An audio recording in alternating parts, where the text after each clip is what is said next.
saudara dan saudariku, salam damai sejahtera.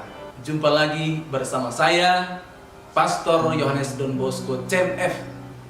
Kembali akan membawakan renungan yang didasarkan pada teks Markus bab 1 ayat 40 sampai dengan 45. Seorang yang sakit kusta datang kepada Yesus dan sambil berlutut di hadapannya, ia memohon bantuannya, katanya, "Kalau engkau mau, engkau dapat mentahirkan aku." Maka tergeraklah hatinya oleh belas kasihan. Lalu ia mengulurkan tangannya, menjamah orang itu dan berkata kepadanya, "Aku mau, jadilah engkau tahir." Seketika itu juga lenyaplah penyakit kusta orang itu, dan ia menjadi tahir. Segera ia menyuruh orang itu pergi dengan peringatan keras, "Ingatlah, janganlah engkau memberitahukan apa-apa tentang hal ini kepada siapapun. Tetapi pergilah, perlihatkanlah dirimu kepada imam, dan persembahkanlah untuk pentahiranmu persembahan yang diperintahkan oleh Musa sebagai bukti bagi mereka." Tetapi orang itu pergi memberitakan peristiwa itu dan menyebarkannya kemana-mana, sehingga Yesus tidak dapat lagi terang-terangan masuk ke dalam kota. Ia tinggal di luar di tempat-tempat yang sepi, namun orang terus juga datang kepadanya dari segala penjuru. Demikianlah sabda Tuhan.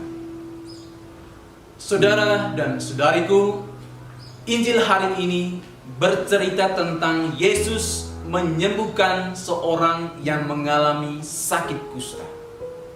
Kita semua tahu bahwa pada zaman Yesus, orang-orang sakit kusta dikucilkan. Mereka dikucilkan bukan saja supaya penyakit itu tidak menular kepada orang lain, tetapi karena penyakit itu dianggap sebagai kutukan atau hukuman Allah terhadap orang-orang yang berdosa. Karena itu, orang-orang kusta dianggap sebagai orang-orang yang sangat najis, yang harus dijauhi.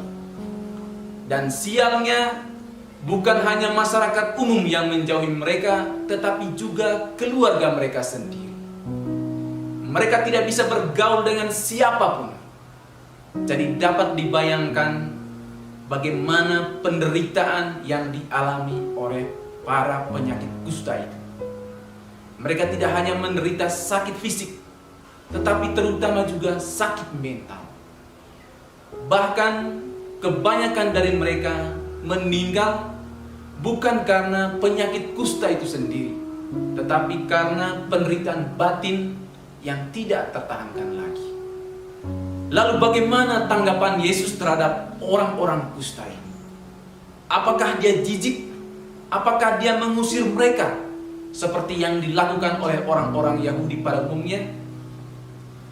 Yesus sama sekali tidak jijik.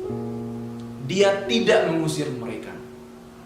Bahkan hatinya sangat tergerak oleh belas kasihan. Belas kasihannya benar-benar muncul dari dalam hatinya yang paling dalam. Dia menyentuh orang kusta itu dan menyembuhkannya. Itulah Tuhan kita.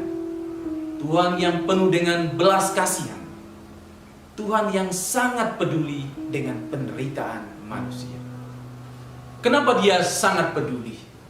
Karena dia adalah Bapa yang memiliki kasih yang sempurna bagi anak-anaknya. Kisah Injil ini menyadarkan kita akan dua hal. Pertama, bahwa siapapun kita, apapun model kita, Tuhan mencintai kita dengan sempurna. Meskipun semua orang menjauhi kita, atau tidak peduli, atau benci dengan kita, Tuhan akan selalu peduli dan mengasihi kita. Dia adalah gembala yang selalu menuntun kita ke padang rumput yang hijau dan ke air yang tenang. Kita sungguh bersyukur karena memiliki Tuhan yang 100% peduli dan mengasihi kita. Hal kedua yang disampaikan lewat Injil hari ini adalah bahwa sebagai pengikut Kristus, kita wajib membagikan kasih Kristus bagi sesama kita. Karena sebagai pengikut Kristus, seharusnya bukan lagi kita yang hidup dalam diri kita, tetapi Kristus yang hidup. Karena itu, kita hendaknya selalu mengalirkan kasih Kristus kapanpun dan dimanapun. Tuhan memberkati. Amin.